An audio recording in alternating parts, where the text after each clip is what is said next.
The late afternoon sun streamed through the floor-to-ceiling windows of the Grandview estate, casting golden light across the elegant ballroom where my wedding reception was in full swing. Crystal chandeliers reflected off polished marble floors as 200 guests danced, laughed, and celebrated what should have been the happiest day of my life. I stood at the edge of the dance floor in my $3,000 wedding dress, though my family believed it was a $200 knockoff from a discount bridal shop, watching my new husband Michael spin my flower girl niece around to the music. Everything was perfect. The 5-course dinner prepared by award-winning chefs, the premium open bar, the live jazz band, the stunning floral arrangements that probably cost more than most people's cars. But perfection came with a price that apparently no one in my family believed I could afford. "I still can't believe she managed to book this place," my mother whispered loudly to my Aunt Carol, not bothering to check if I was within earshot. "The Grandview estate costs $50,000 just for the venue rental, not counting food, drinks, flowers, or entertainment." Aunt Carol glanced around the opulent ballroom with obvious appreciation. "It must be Michael's family paying for all this. Thank God that girl finally found someone with money."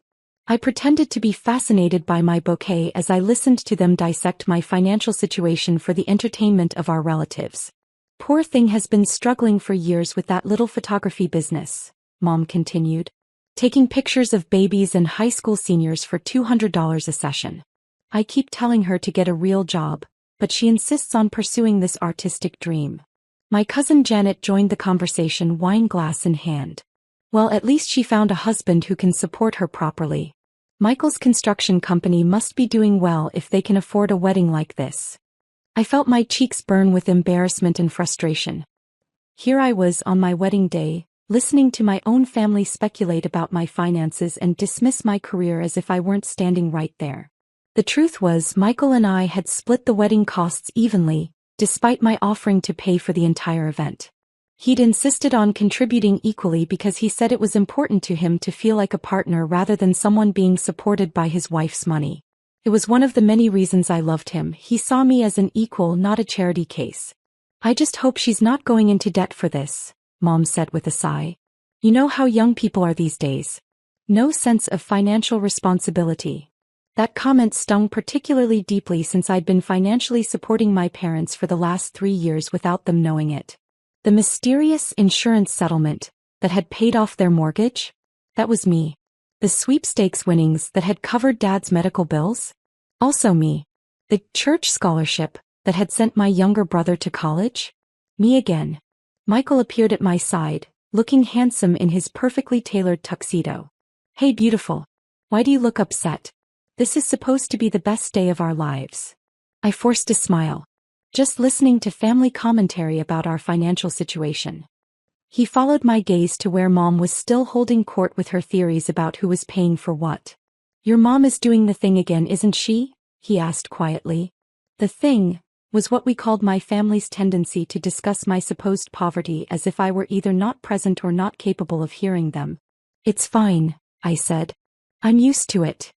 "Well, I'm not," Michael said, his jaw tightening. "It's our wedding day, Sophia. You shouldn't have to listen to people talking about you like you're some kind of charity case." Before I could stop him, Michael was walking toward my mother's group. I hurried after him, hoping to prevent what was about to become a very awkward confrontation. "Excuse me, Mrs. Martinez," Michael said with exaggerated politeness. "I couldn't help but overhear your conversation about the wedding expenses." Mom looked flustered at being directly confronted. "Oh, Michael. We were just admiring how beautiful everything is. You and your family have really outdone yourselves." "Actually, Mrs. Martinez, I think there's been a misunderstanding. Sophia and I split all the wedding costs 50-50. She insisted on paying for exactly half of everything, including this venue." The group went quiet. Mom's face cycled through confusion, disbelief, and something that might have been panic. But how could she afford? Mom started, then caught herself. How could she afford her half of a $150,000 wedding? Michael's voice was getting louder, drawing attention from nearby guests. "Maybe because she runs a successful business that generates over $2 million in annual revenue." I grabbed his arm. "Michael, please. No, Sophia. I'm tired of watching your family treat you like you're broke when you're probably the most successful person in this room." Aunt Carol's wine glass nearly slipped from her hand. $2 million? That's when I saw Richard Grandview approaching our group with a warm smile. Richard was the owner of Grandview Hospitality Group, which operated luxury venues across the region.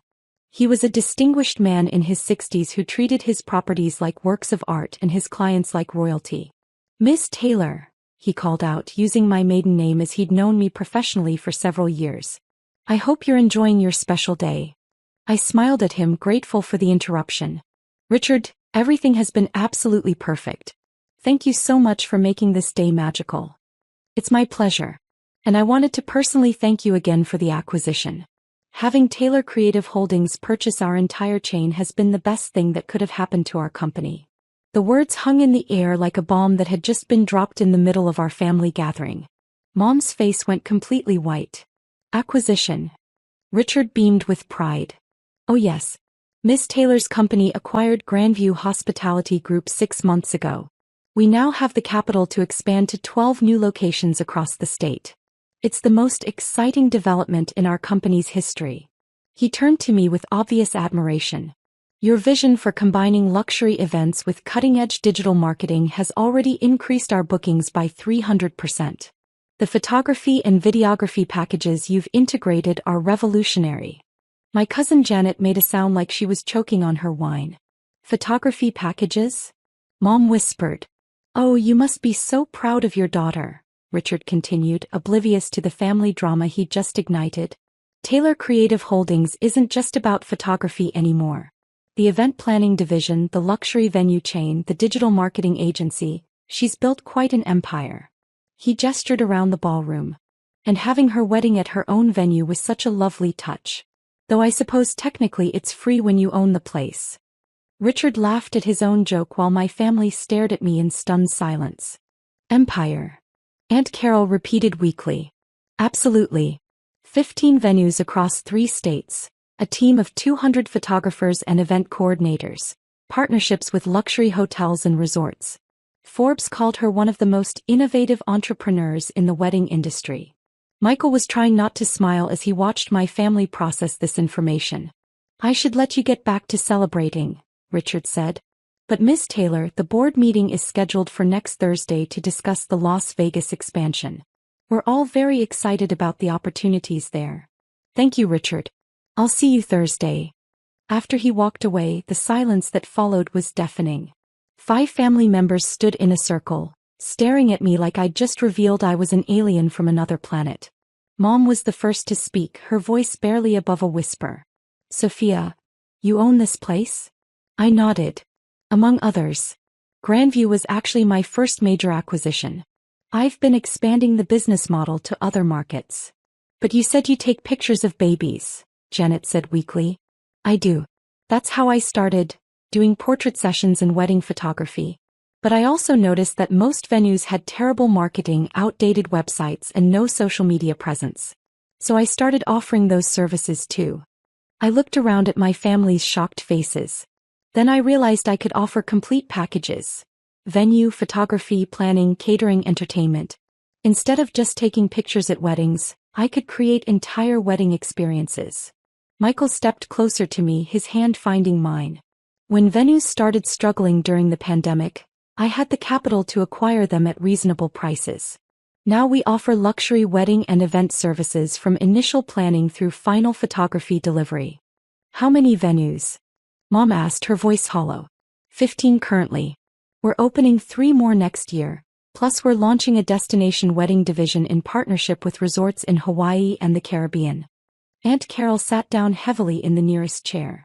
"You own 15 wedding venues?" 15 luxury event venues. We host weddings, corporate events, galas, and private parties.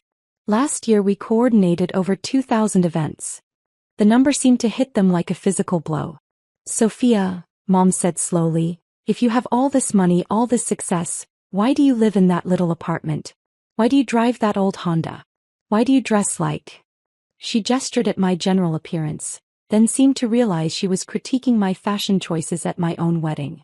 "I live modestly because I prefer to reinvest profits back into the business rather than spend money on things that don't matter to me," I explained. "The apartment is convenient and comfortable. The car is reliable and efficient. I save my money for experiences and investments, not status symbols. Michael squeezed my hand. She could afford any car she wants. She chooses to drive the Honda because it's practical and environmentally friendly. But why didn't you tell us? Mom asked, tears starting to form in her eyes. Why let us think you were struggling? This was the question I'd been dreading. Because every time I tried to talk about expanding my business, you told me to be realistic and get a steady job with benefits. When I mentioned buying equipment or hiring employees, you said I was being irresponsible with money I didn't have. I took a deep breath. When I tried to explain my business plan for acquiring venues, you said I was living in a fantasy world. So I stopped trying to share my successes with the family. But we thought you needed help, Mom protested. We've been worried about you for years. I know. And I appreciate that you care.